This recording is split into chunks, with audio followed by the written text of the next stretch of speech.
What is going on, everyone? Welcome back to the channel. I hope everyone is doing well today. Today I bring to you a highly requested video, man. Now I really feel like I've checked out a video similar to this one time, pertaining to facts about Australia. I don't know if it was about animals, food, or culture, or tradition. I don't know what it was about, man. We done checked out so many videos, but all I know is this was highly recommended, and apparently we haven't reacted to this yet. So let's go ahead and check this one off the list and hit play. Feel free to follow my Twitch and check out my Patreon in the description down below.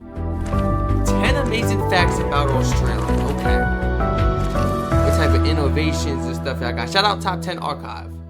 Welcome to Top 10 Archive. As we return to our trip around the globe, we're stopping in a rather revered country, one that many wish to see. As we digitally travel to the land down under, we're going to meet 300 jolly surfers. We'll see what Mama's got cooking for all your Wally siblings. We'll yabber about some boomers, and we promise there isn't a Buckley's chance you'll be disappointed. This video, as Australians would call it, is the Dinky D. The Dinky. Number 10, Australia's innovations. What is that? Many people likely don't associate Australia with innovations, or really anything outside of kangaroos, but the country has been home to some great innovators. Some of the earliest inventors were Australia's Aboriginal population, who invented the boomerang some 10,000 years ago.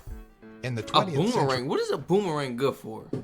Like, maybe killing animals, like getting your prey, maybe knocking things down with a tree, maybe self-defense against other humans. It could break coconuts or something. Like, you could use it to break stuff or as a weapon. I don't. Does it really come back to you? I feel like it was probably more used as like as a weapon. Yet again, I could be wrong. I need my people to educate me, man, please.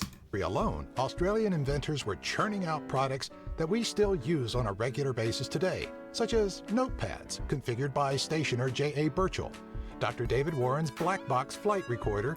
I might be wrong. It's the refrigerators, right? And the Power Strip, originally developed by Peter Talbot. Power Strip. Other notable firsts include the first feature-length film, The Story of the Kelly Gang, the first refrigerator, and more locally used items like the didgeridoo, a wooden musical instrument.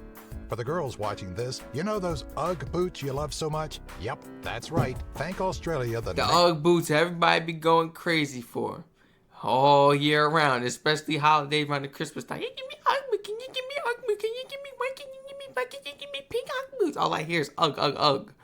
Oh my goodness. Next time you slip them on. Number 9, famous Australians. Sure, we all know Heath Ledger, Jeffrey Rush, Kate Blanchett, Paul Hogan, Nicole Kidman, Hugh Jackman, and Mel Gibson as certified Australians. But there's more that hails from down under than great Hollywood talent. 2000 Sydney Olympic winner Kathy Freeman, who took gold in the 400-meter run, did her country proud, as did 1973 Nobel Prize winner Patrick White. Radios blast out tunes from the country's musical stars, Keith Urban, Kylie Minogue. That's crazy when you really think about it. Like, maybe like the 60s, 70s, maybe? People had to like listen to stuff on the radios. I don't want to push it and be like the 80s. That's why I'm going to the 60s and 70s.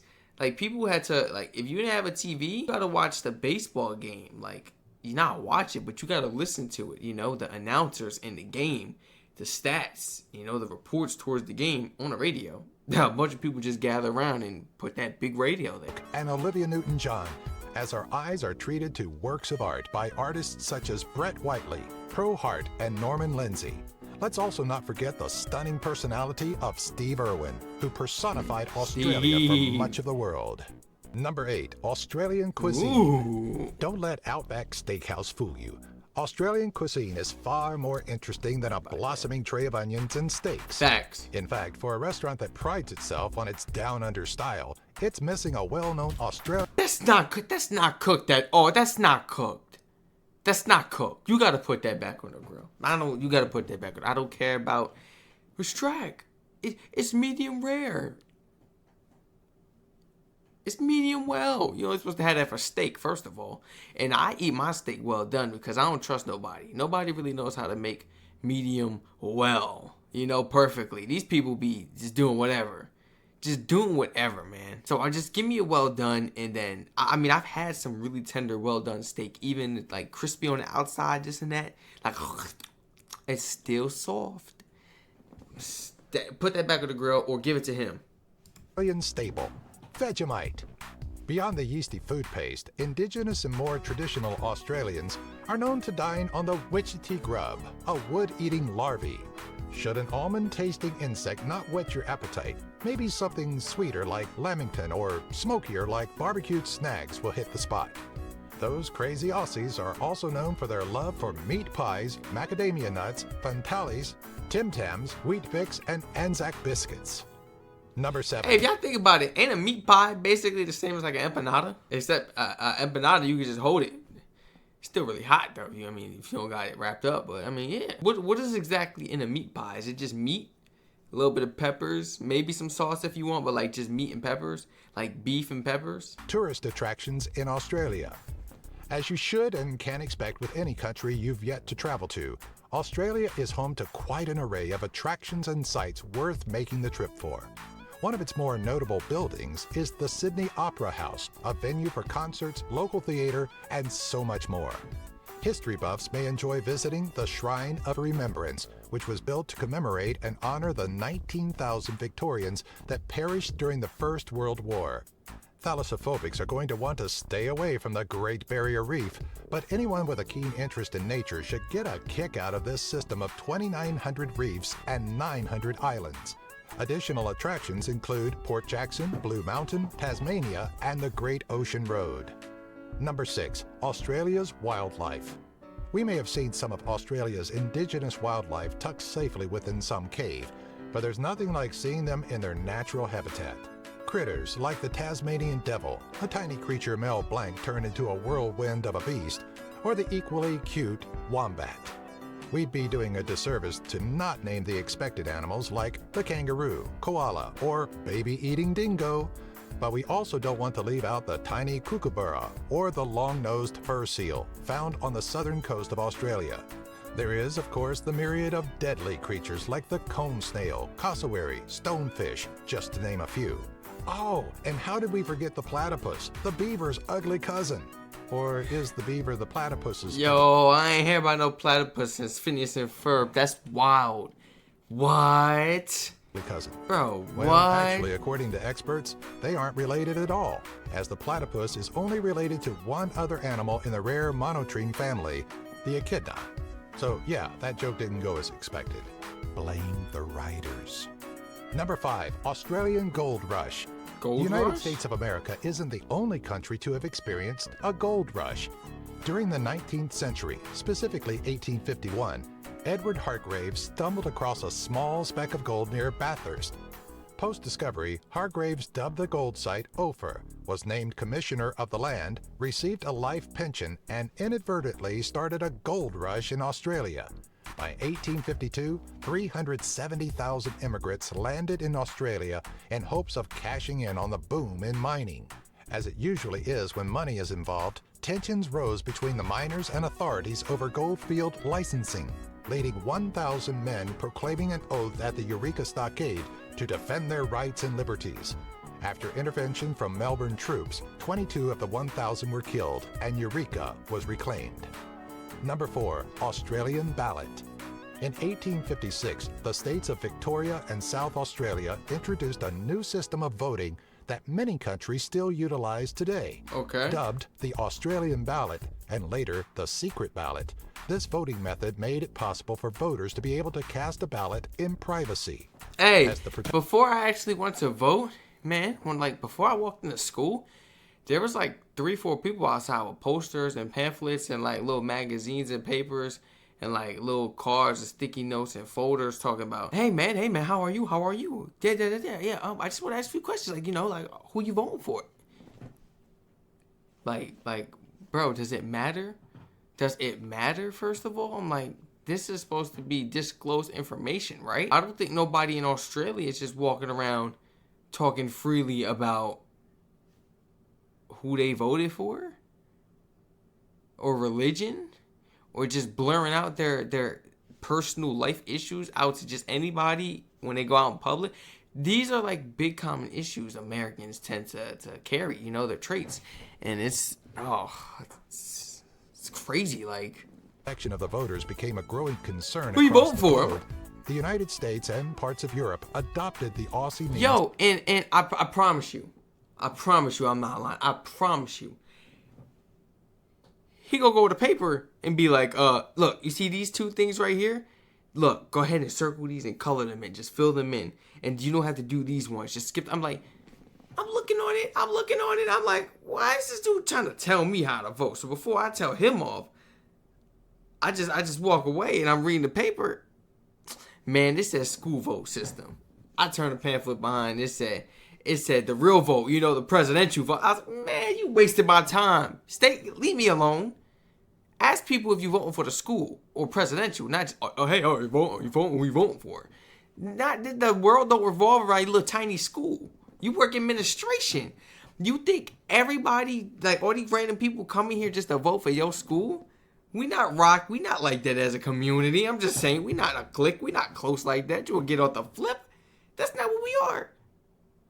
I don't understand, like, why he's trying to act like so self-centered, like the school was number one important. It's presidential election. Nobody think about your school. The voting. Why are you holding it on presidential election in the first place? Is a ballot box or booth of a specific dimension. The voters are given uniform cards and a uniform means of marking said card. More modern voting methods have turned to electronic methods, which tend to be under constant scrutiny in the United States.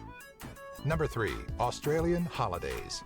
Despite being seemingly in its own world, the country of Australia and the people that devote themselves to it have experienced loss during some of the world's most trying times. Yeah. To commemorate those that gave their lives during the First World War, rest in peace, which is man. the first major military action fought by both Australian and New Zealand forces, Aussies celebrate Anzac Day.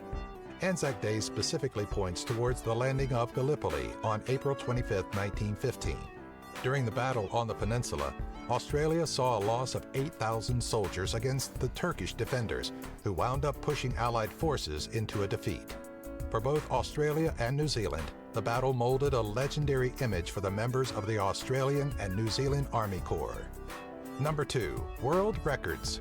When it comes to world records, Australia That was crazy. That boy just went right on his face. Number like, 2, look. world records. When it comes to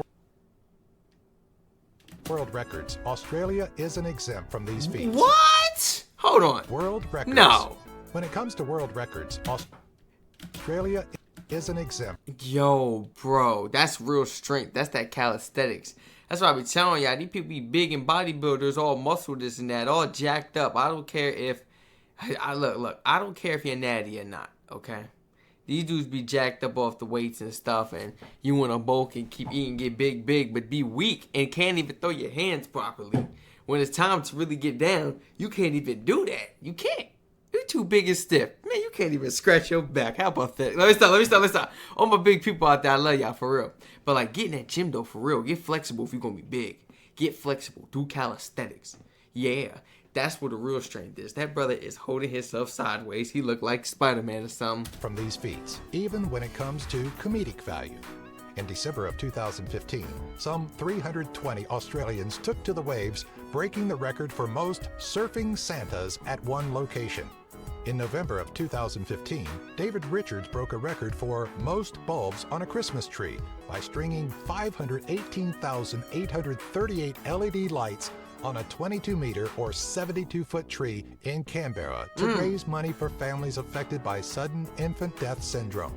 On March 28, 2008, daredevil Robbie Madison broke the record for the longest motorcycle ramp jump at 106.98 meters, or roughly 351 feet. Oh my at the gosh. Krusty Demons He's such a professional. World How was Records you at able to Calder land that like Park that? Raceway in I would have came down so hard, my bone would have popped out of my behind. You ever see SpongeBob, that episode? Yeah. It would have looked like a cartoon episode out there with me, no? Melbourne, Victoria, Australia. Number 1, the island of misfit boys. When you don't I've want never heard someone of in your this. presence, you find a way to banish them. In 1788, England did exactly that by deporting approximately 763 convicts to Australia, which was to act as a prison colony. Over 50,000 criminals in 60 years were brought to the land down under, but it was about more than rehabilitation. In fact, it was widely believed by England's upper class that criminals were defective, could not be rehabilitated, and simply needed to be separated from those that lacked such defects. In this colony, prisoners were not kept behind bars, but conditions were grim. Sadistic volunteers from Great Britain oversaw prisoners, kept strict rules, and harsh punishments. Do you have an idea for a future Top 10 video? Let us know in the comments section below. Be sure to follow us on Twitter, Facebook, and our website, top10archive.net. Hey, if you enjoyed this video, I'm not going to be able to give get that beat out of my head. This was an amazing video, Top 10 Archive. Wonderful video. Original link will be in the description down below. Everybody, please feel free to share your honest thoughts and opinions down below in the comment section. How did you feel about this video, man? Please feel free to share your honest thoughts. Was there anything else you guys wanted to add to this as far as educating me, you know, when it comes to amazing facts about your beautiful country, Australia? It's so beautiful. It's so beautiful there. But yes, everyone, please feel free to educate me on any information, such as any amazing facts that may have not been included in this fabulous video brought to us today. Everyone, feel free to like, comment, subscribe, turn all post notifications on. Feel free to follow my Twitch and check out the Patreon in the description down below. Stay safe. I hope to catch you all in the next one.